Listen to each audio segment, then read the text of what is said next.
Welcome to Yogambas. WhatsApp store எங்களோடது எப்படி நீங்கள் ஆக்சஸ் பண்ணணும், அதுலேருந்து நீங்கள் எப்படி ஆர்டர் பண்ணலாம் அப்படின்ற விளக்கங்கள் தொடர்ந்து வர வீடியோவில் கொடுத்துருக்கேன். வாட்ஸ்அப்பில் வந்து நீங்கள் 7358118199, இன்னொரு நம்பர் 8454878199.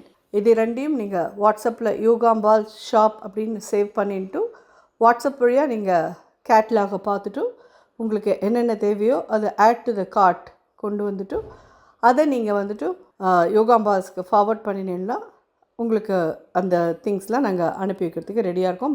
ப்ளஸ் அதில் என்னெல்லாம் அவைலபிள் இருக்கோ அது எல்லாமே நீங்கள் பார்க்க முடியும். உங்களுக்கு என்ன தேவையோ அதை நீங்கள் 2 பேக்கெட் 3 பேக்கெட் எப்படி வேணுமோ அதுக்கு தகுந்த மாதிரி நீங்கள் ப்ளஸ் ஆர் மைனஸ் போட்டு நீங்கள் வாங்கிக்கலாம். தேங்க்யூ. வணக்கம். நான் உங்கள் அபிமான யோகாம்பால் சுந்தர். மாலைபக்ஷ சீரியஸில் நீங்கள் என்ன பார்க்க போகிறோம் அப்படின்னு சொல்லி கேட்டீங்கன்னா, ரொம்ப சிம்பிளானது, ரொம்ப எல்லாருக்குமே பிடிச்ச ஒரு இது. எல்லாருக்கும் சொல்கிறது சுயநலமாக என்னையும் சேர்த்து தான். பிகாஸ் எனக்கு எது இருக்கோ இல்லையோ பருப்பு தொகை ஜீரா ரசம் இருந்தால் ரொம்ப பிடிக்கும். ரொம்ப அதை எனக்கு என்னோட அதாவது ரொம்ப விருப்பமான லிஸ்ட்டில் முதல்ல எதுன்னு கேட்டேன்னா பருப்பு 3 வேளையும் பருப்பு தொகை ஜீரா ரசம் குழந்தையா இருக்கிறதுலாம் சாப்பிட்ருக்கேன். டிஃபன் கூட வேண்டாம் அப்படின்னு சொல்லிட்டு அந்தளவுக்கு எனக்கு ஃபேவரட்டான ஒரு இது பருப்பு தொகை ஜீரா ரசம் பண்ண போகிறோம். இன்னொன்று வந்து வாழைப்பூ வச்சு ஒரு கூட்டு, அது ரொம்பவும் நல்லாயிருக்கும். அது வந்து இந்த பருப்பு தொகையெல்லாம் மென்னடைக்கிற மாதிரி இருக்கிறதுக்கு தொட்டுன்னு சாப்பிட்றதுக்கு நல்லாயிருக்கும். ஸோ ஜீரா ரசம் சாத்துக்கும் அதை நீங்கள் தொட்டுன்னு சாப்பிட்லாம். ஸோ இன்றைக்கி வந்து இதுதான் மார்னிங் டைமுக்கான இது. சாயங்காலத்துக்கு என்ன இது பண்ண போகிறோம்னு கேட்டீங்கன்னா, ஒரு சப்பாத்தி பரோட்டா மாதிரி மடிச்சுட்டு பரோட்டா மாதிரி பண்ண போகிறோம். அதுக்கு வந்து ஒரு டபுள் பீன்ஸ் மாதிரி ஒரு இது வந்து வேக வச்சு வச்சுருக்கேன். அதை வச்சு ஒரு சப்ஜி, ரெண்டுமே ரொம்ப ஈஸியாக ரொம்ப ரொம்ப நல்லாயிருக்கும். எப்படி பண்ணுறதுன்னு ஸ்டெப் பை ஸ்டெப் பார்க்கலாம்.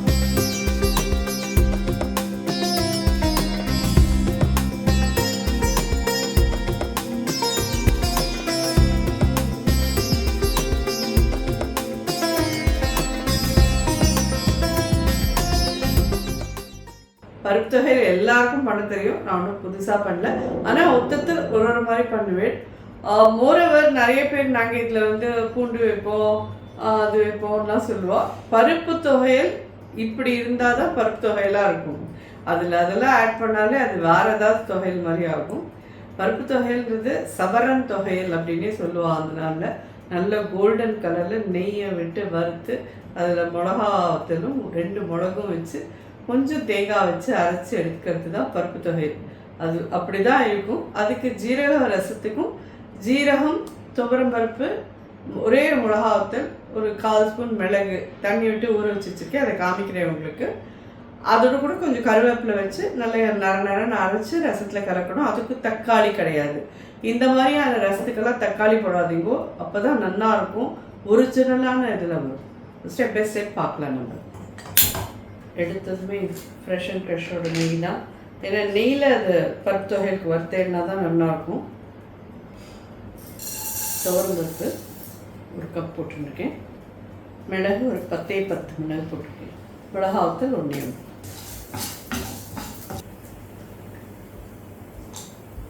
பெருங்காய கட்டி 2 போட்டிருக்கேன். நல்லா ரொம்ப அடுப்பை பெருசாக வச்சுக்காதீங்க. எல்லா பருப்பும் நல்லா வறுபடணும். நல்லா மீடியம் ஹையில் வச்சுக்கோங்க. நல்லா சின்னதாக வச்சுட்டு மெதுவாக வறுத்து நல்ல கோல்டன் கலருக்கு வரணும். இது ரொம்ப காரமாலாம் இருக்காது. பருப்பு தொகையில் போய் ரொம்ப காரமாலாம் பண்ணினோன்னா நல்லா இருக்காது. ஸோ மிளகு காரம், ஒரே ஒரு மிளகாத்தல் காரம் இதோட தான் அது இருக்கும். நல்லா இது நல்லா ஃபஸ்ட்டு ட்ரையாக பவுடர் பண்ணிக்கோங்க. அதுக்கப்புறமா இதில் வந்து தேங்காவை ஆட் பண்ணிவிட்டு அதுக்கப்புறமா தண்ணி விட்டு நல்லா கொஞ்சம் கொஞ்சமாக தண்ணி விட்டு நல்லா வெண்ணெய் மாதிரி அரைச்சி எடுத்துக்கணும். பார்த்தீங்கன்னா நல்லா செவந்திருக்கு தெரியுது அவங்களுக்கு. எல்லாம் ஒரே மாதிரி செவக்கணும். ஒன்று ரொம்ப கருத்து போய் ஒன்று வந்து ப்ரௌன் ஆகிலாம் அப்படி ஆகிடக்கூடாது. அதனால சின்னதாக வச்சுன்னு பண்ணணும். நல்லா வறுப்பட்டு இது ஒரு தட்டில் எடுத்துக்கலாம். அடுப்பு அனுப்பிச்சுடுறேன். நல்லா ஜோராக இது போட்டோம். இது வந்து எத்தனை பேருக்கு இந்த பருப்பு தொகை சரியாக இருக்கும் அப்படின்னு சொல்லி கேட்டீங்கன்னா, ஈஸியாக 2லேருந்து 3 பேர் இது சாப்பிட்லாம். கண்டிப்பாக இது போகும். ஏன்னா இதோட கூட கொஞ்சம் தேங்காய், அதாவது நீங்கள் தேங்காய் எவ்வளோ வைக்கணும்னு கேட்டீங்கன்னா, இப்போ நான் இந்த கப்பால் 1 கப் கிட்டக்க பருப்பு எடுத்துனேன். இதால் வந்து ஒரு 1/4 கப் 1/2 கப் கிட்டக்க தேங்காய் வைக்கலாம். அது உள்ள எங்களுக்கு தேங்காய் சுத்தமாக வேண்டாம், நாங்கள் வெறும் பருப்பு மட்டும் இது பண்ணிக்கிறோம்னாலும் நீங்கள் இதை அப்படி பண்ணிக்கலாம். உங்கள் சௌகரியம் தான் அது. உங்களுக்கு பிடிக்கும்னா சேர்த்துக்கோங்க, பிடிக்காதுன்னா நீங்கள் சேர்த்துக்க வேண்டாம். சேர்த்துட்டேன்னா நல்லாயிருக்கும். நல்ல ஒரு கோல்டன் கலரில் வறுபட்டுருக்கு, தெரியுதா உங்களுக்கு? கருப்பாக அங்கங்கே இருக்கிறதெல்லாம் மிளகு நல்லா வறுபட்டுருக்கு. கம்ப்ளீட்டாக ஆறட்டும், இதை நாம் அரைக்கலாம். இதுக்கு தேங்காயும் எடுத்து வச்சுருக்கேன். தேங்காய் இதுக்கு எடுத்து வச்சுருக்கேன். உப்பு 1/2 டீஸ்பூன் கிட்ட போடுறேன். இது கொஞ்சம் ஆறின அப்புறமா அரைச்சி வந்துடலாம்.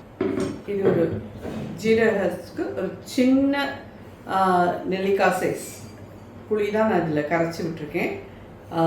ஒரு 1/2 கப் கிட்ட தண்ணி விட்டு கரைச்சி எடுத்து வச்சுருக்கேன். சின்ன ஒரு இவ்வளோ பெருசு ஒரு நெல்லிக்காய் சைஸ்ன்னு வச்சுக்கோங்களேன், அது போதும். அதுக்கு மேலே ரொம்ப புளிப்பாக இருந்தாலும் நல்லா இருக்காது. இந்த ரசத்துக்கு பார்த்தீங்கன்னா துவரம் பருப்பு ஒரு 1/2 டீஸ்பூன் வச்சுருக்கேன். 2 மிளகாத்தூள் வச்சுருக்கேன். சீரகம் அதே மாதிரி என்ன ஒரு 3/4 டீஸ்பூன் கிட்ட வச்சுருக்கேன். இதில் ஒரு 5-6 மிளகும் போடுறேன். ஸோ இது மாதிரி 2 ஆறுக்கு கருவேப்பிலையும் இதோட வச்சு நல்லா அரைச்சிடணும். அதாவது இதை வந்து நல்ல ஃபைன் பேஸ்ட்டாக பண்ணாதீங்க, கொஞ்சம் நொரன்னு இருக்கட்டும். ரொம்ப ஃபைன் பேஸ்ட் ஆகிடுச்சுன்னா ரசம் வந்து உங்களுக்கு குழம்புலாம் ஆகிடும், தெளிவே கிடைக்காது. அப்படிங்கிறச்சு இதை வந்து கொஞ்சம் நரன்னு அரைச்சிக்கணும். ஸோ இதையும் அரைச்சிருந்தோம்னா இப்போ ரசத்துக்கு தேவையான உப்பெல்லாம் போட்டுடலாம். ஸோ புளி ஜலம் என்ன கொதிக்கிறது, பெருங்காய கட்டி 2 போடுறேன். மஞ்சப்பொடி ஒரு 1/4 டீஸ்பூன், 1/4 டீஸ்பூன் ரசப்பொடி. இது யோகாம்பால்ஸ் ரசப்பொடி.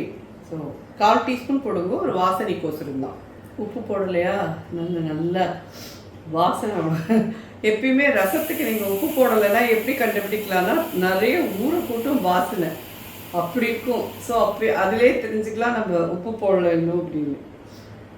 இப்போ இதுக்கு 3/4 டீஸ்பூன் கிட்ட உப்பு போடுறேன். இவ்வளோதான். அதுக்கு வேறு எதுவுமே கிடையாது. அந்த 2 மிளகா வத்தல், ஒரு 10 மிளகு, துவரம் பருப்பு, சீரகம், கருவேப்பிலை இதை நரன்னு அரைச்சி இதில் விட்டுட்டு நல்லா கொஞ்சம் இது நல்லா பச்சை வாசனை போக கொதிக்கட்டும். அரைச்சதையும் இதில் விட்டுட்டு 2 கொதி வாங்கிட்டு ரசத்தை விளாவிட்டு மேலே தாளித்து கொட்டினோன்னா ஜீரக ரசம் ஓவர். அவ்வளோ நல்லாயிருக்கும்.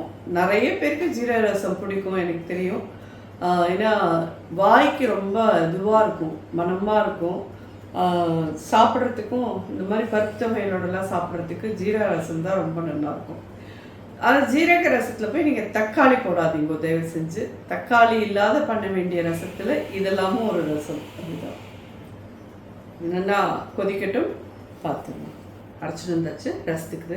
ரசமும் நல்லா ஒரு 5 நிமிஷமாக கொதிச்சுட்டு இதில் ஆட் பண்ணலாம். இதோடு சேர்ந்து ஒரு 2 மினிட்ஸ் கொதிக்கட்டும், அப்புறம் லாவலாம். பருப்பு தொகையிலும் அரைச்சிட்டு வந்தாச்சு. ஸோ இப்போது நீங்கள் வந்து இந்த இதில் பருப்பு தொகையில் ஃபஸ்ட்டு அரைச்சிட்டு பருப்பு தொகையில் மிக்சிலேருந்து எடுத்துகிட்டு அதே மிக்சிலேயே ரசத்துக்கு அரைச்சேன்னா துவரம் பருப்போட இதெல்லாம் வேஸ்ட் ஆகாது, அப்படியே இதுக்கு வந்துடும். ஸோ இது ஒரு நல்ல இதாக இருக்கும். அலம்பி நீங்கள் கொட்டி வேஸ்ட் பண்ண வேண்டாம். இதுதான் இந்த இதில் இப்போ ரசத்துக்கு தேவையான தண்ணி விட்டு விளாவிடலாம். நல்லா நுரைச்சிட்டு இறக்கி வச்சுக்கலாம்.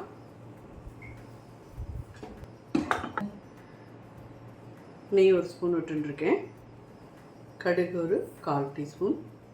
தொகையில் வந்து நான் மிளகா வத்தல் 1 தான் வச்சுருக்கேன். உங்களுக்கு ஜாஸ்தி காரம் வேணும்னா நீங்கள் இன்னும் 1-2 வச்சுக்கோங்க கூட. இந்த ரசத்துக்கு ஒரு மிளகா வத்தல் போடுறேன். பெருங்காயம் ஒரு சின்ன பிஞ்ச், கருவேப்பிலை. ஜோரான ஜீரக ரசம் தயார். வாழைப்பு கூட்டு பார்க்கலாம். இப்போ இந்த வாழைப்பு கூட்டுக்கு வந்துட்டு நம்ம ஒரு இது வந்து வறுத்துட்டுக்கணும் மசாலா. அது என்ன பண்ணுறதுன்னு பார்க்கலாம். ஒரு 1 ஸ்பூன் எண்ணெய் விட்டுருக்கேன். 2 ஸ்பூன் தனியா, 1 ஸ்பூன் கடலைப்பருப்பு, மிளகாவுக்கு ஒரு 3 போட்டிருக்கேன், 1 குட்டியாக போட்டிருக்கேன். ஒரே ஒரு 6 கருவேப்பிலை. வாழைப்பூ ஒன்று அது மாதிரி ஆஞ்சிட்டு கடல் தொப்பை எல்லாத்தையும் எடுத்துட்டு ஆஞ்சு நறுக்கி மோரில் போட்டு வச்சுருந்தேன். அதை எடுத்துப்போம். இது வேக வைக்கலை, பட் இந்த சனா வந்து நல்லா ஒரு 8 hours ஊற வச்சு வேக வச்சு எடுத்துருக்கேன். நல்லா வெந்திருக்கு. இதை வேக வச்சு இதில் ஆட் பண்ணணும். வறுத்தாச்சு. இதை பவுடர் பண்ணிட்டு வந்துடலாம்.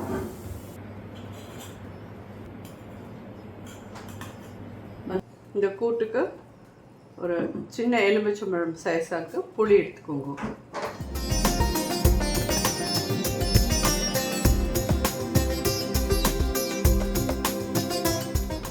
வேகத்துக்கு முன்னாலும் தண்ணி விட்டுருவோம். பெருங்காயம் கட்டி 2, மஞ்சப்பொடி ஒரு 1/4 ஸ்பூன். இது வறுத்து அரைச்சி விட போகிறோம்னாலும் ஒரு 1/2 டீஸ்பூன் சாம்பார் பொடி, யோகாம்பால் சாம்பார் பொடி. இது வேகட்டும். கூட தேங்காய் வச்சு அரைச்சி எடுத்துணும். ஒரு 2 டேபிள் ஸ்பூன் கிட்ட தேங்காய் வச்சுருக்கேன். இதை அப்படியே நல்லா தண்ணி விட்டு வெண்ணெய் மாதிரி அரைச்சி எடுத்துன்னு வந்துட்டு இதில் ஆட் பண்ணலாம். இதை அரைச்சின்னு வந்துட்டு பார்க்குறேன். தேவையான உப்பு 3/4 டீஸ்பூன். நல்லா கொதிச்சு வெந்துடுத்து. இதில் ஒயிட் சனாக்கு பதிலாக கருப்பு கலர் கொண்ட கடலை ஊற வச்சு வேக வச்சு போட்டுக்கிறேன்னாலும் போட்டுக்கோங்க. அதே மாதிரி துவரம் பருப்பு வேக வச்சது ஒரு கரண்டி ஆட் பண்ணிக்கிறேன்னாலும் பண்ணிக்கலாம். வேண்டாம் இது மட்டும் அரைச்சது மட்டும் பண்ணிக்கிறோம் அப்படின்னாலும் பண்ணிக்கோங்க, உங்கள் சௌகரியம். அதை அரைச்சி வறுத்தோம் இல்லையா, வறுத்து அரைச்சதை இதில் ஆட் பண்ணிட்டு அரைச்சி ஒரு 2 நிமிஷம் கொதிக்கட்டும். கருவேப்பிலை, வெல்லம் இது ஆப்ஷனல், வேண்டாங்கிறவா போட வேண்டாம். ஒரு சின்ன பீஸ் போட்டேன்னா இது நல்லா இந்த என்ன சொல்கிறது, இந்த காரம் இதெல்லாம் எடுத்து காமிக்கும். அட் த சேம் டைம் இந்த வாழைப்பூவில் இருக்கிற இந்த துவர்ப்பு தெரியாமல் இருக்கும். ரொம்ப ஜோராக இருக்கும் இந்த கூட்டு. இதையே நம்ம அப்படியே சாதமாக பேசி சாப்பிட்லாம். பருப்பு இருந்ததுன்னா பருப்பு சாதத்துக்கு இதை தொட்டும் சாப்பிட்லாம். எப்படி இருந்தாலுமே இது அவ்வளோ நல்லா இருக்கும். பருப்பு போட்டு இந்த கூட்டு தொட்டு சாப்பிட்றேன்னாலும் சாப்பிடுவோம். ஆர் பருப்பு தொகையில் செஞ்சுட்டு இந்த கூட்டு தொட்டுன்னு சாப்பிட்றேன்னா சாப்பிடுவோம். ஆர் இந்த கூட்டையே நீங்கள் நெய் விட்டு சாதமாக பேசி சாப்பிட்றேன்னாலும் சாப்பிட்லாம்.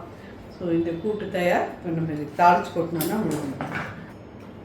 தேங்காய் 1.5 ஸ்பூன் கிட்ட விட்டுருக்கேன். கூட்டு கொஞ்சம் கொத்தமல்லி போட்டுருக்கேன். கடுகு 1/4 ஸ்பூன். கெட்டியாக இருக்குது. இன்னும் ஆற இன்னும் கெட்டியாகிடும். நம்ம அரைச்சி விட்டதே இதுக்கு சஃபிஷியண்ட்டாக இருக்குது. பட் பருப்பு வேணும் அப்படிங்கிற ஒரு கரண்டி இந்த மாதிரி கரண்டியால் ஒரு கரண்டி வேக வச்ச பருப்பு நீங்கள் இதில் ஆட் பண்ணிக்கலாம்.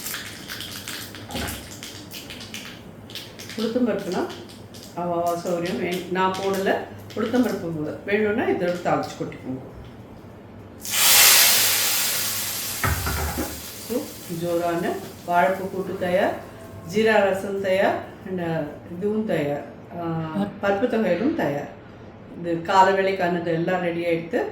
இப்போது சாயங்காலம் சப்பாத்தி அண்ட் இந்த டபுள் பீன்ஸ் வச்சு ஒரு சப்ஜி எப்படி பண்ணுறதுன்னு பார்க்கலாம். இது நல்லா ஒரு வெந்நீரை விட்டு ஒரு 8 hours ஊற வச்சுட்டு குக்கரில் வச்சு 4லேருந்து 5 விசில் வாங்குங்க போகிறோம். அதுக்கு மேலே வாங்கினேன்னா அப்படியே குழஞ்சி போய்டும், ஒன்றுமே உருவமே இல்லாமல் போய்டும். ஸோ இந்த அளவுக்கு பதமாக வெந்திருந்தால் போதும்.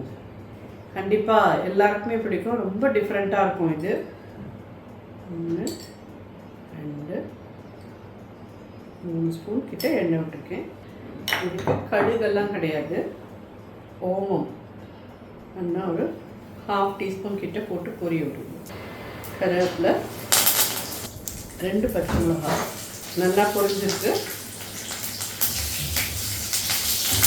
இதில் இந்த வேக வச்சு டபுள் பீன்ஸ் ஆட் பண்ணுறோம்.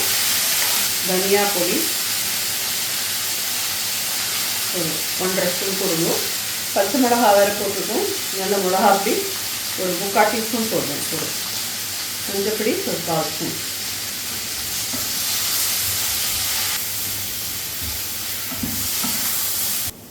இதில் வந்து ஒரு சின்ன எலுமிச்சம்பழம் அளவுக்கு சைஸ் புளியை கரைச்சி விடணும்.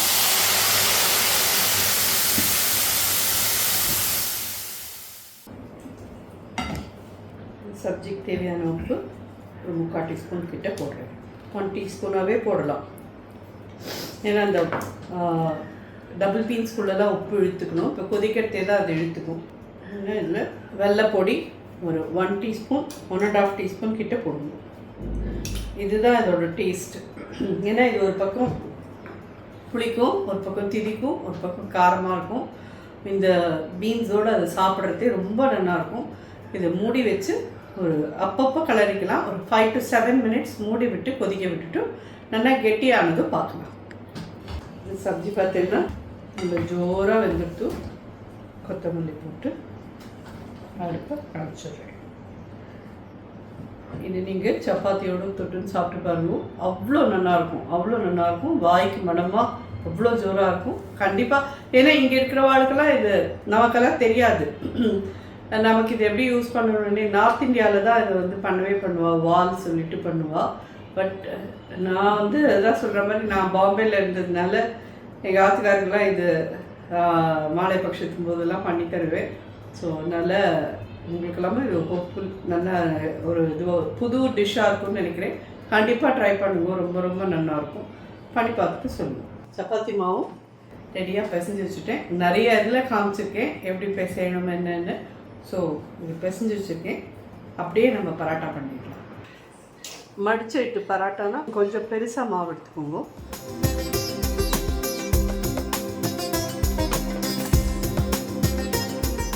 நடுப்புற ஃப்ரெஷ் அண்ட் ஃப்ரெஷ் நெய் இப்படி கரைக்குங்க.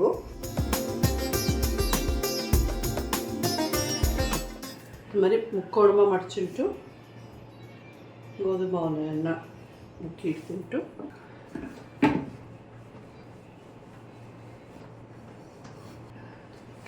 இந்த மாதிரி முக்கோணமாக மடிச்சுட்டு எடுத்துட்டுரும். என்ன நீங்கள் மடிச்சுட்டு பண்ணாலும் ஓவராலாக முதல்ல இட்டு மெல்லிசாக்கிக்கோங்க. அப்போ தான் அது நல்லா ஒத்தா மாதிரி வரும். இந்த சைட் போடுறதே ஒரு மாதிரி இருந்தது. ஃபுல்லாக வெந்து ஒரு மாதிரி கலர் மாதிரி பாருங்க. நான் ஃப்ரெஷ் அண்ட் ஃப்ரெஷ் நெய்யை விட்டு பண்ணுறேன். உங்களுக்கு நெய் வேண்டாம் எண்ணெய் விட்டு பண்ணிக்கிறோம் அப்படின்னா பண்ணிக்கோங்க. பட் நெய் விட்டு பண்ணேன்னா இந்த பராட்டாலாம் நல்லாயிருக்கும். நல்ல உப்பி வந்துருக்கு தெரியுறது இல்லையா? இந்த மாதிரி ஸ்டேஜில் திருப்பி போவோம். போகிறோம்லாம் நல்லா அமுத்தி விடுங்க.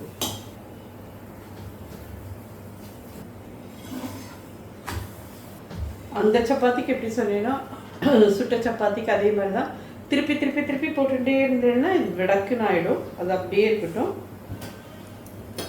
ஒரு 2 தடவை திருப்பி நின்னா ரெடியாக எடுத்துடலாம்.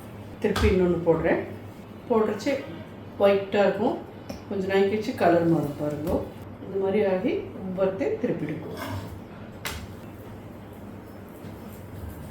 ஒரு 1/4 டீஸ்பூன் விட்டேன்னா போகிறோம் ஒரு சைடுக்கு.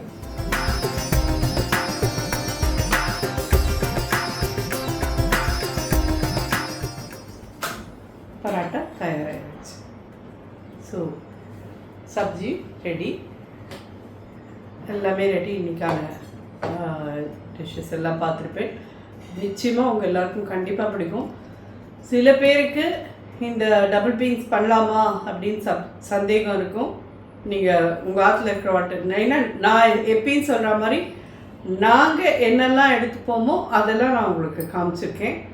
உங்களுக்கு அது தேவையில்லைன்னா அதை விட்டுட்டு நீங்கள் வேறு ஏதாவது பண்ணிக்கிறேன்லாம் பண்ணிக்கோங்க. பட் இதில் எதுவும் தப்பு கிடையாதுன்றது தான் என்னோடது. சனா வேக வச்சு கூட்டு பண்ணியிருக்கோம். அது மாதிரி இந்த டபுள் பீன்ஸ் வேக வச்சு கூட்டு பண்ணுறோம், சப்ஜி பண்ணுறோம், அவ்வளோதான். இதுலேயும் நம்ம வந்து மசாலாலாம் போடலை. ஓமம் தான். வயத்துக்கு அவ்வளோ நல்ல இதுவாக இருக்கும், வாய்க்கும் அவ்வளோ மனமாக இருக்கும். கண்டிப்பாக எல்லோரும் எல்லாத்தையும் ட்ரை பண்ணி பார்த்துட்டு எப்படி இருந்தது ஃபீட்பேக் சொல்லுங்கள். நன்றி.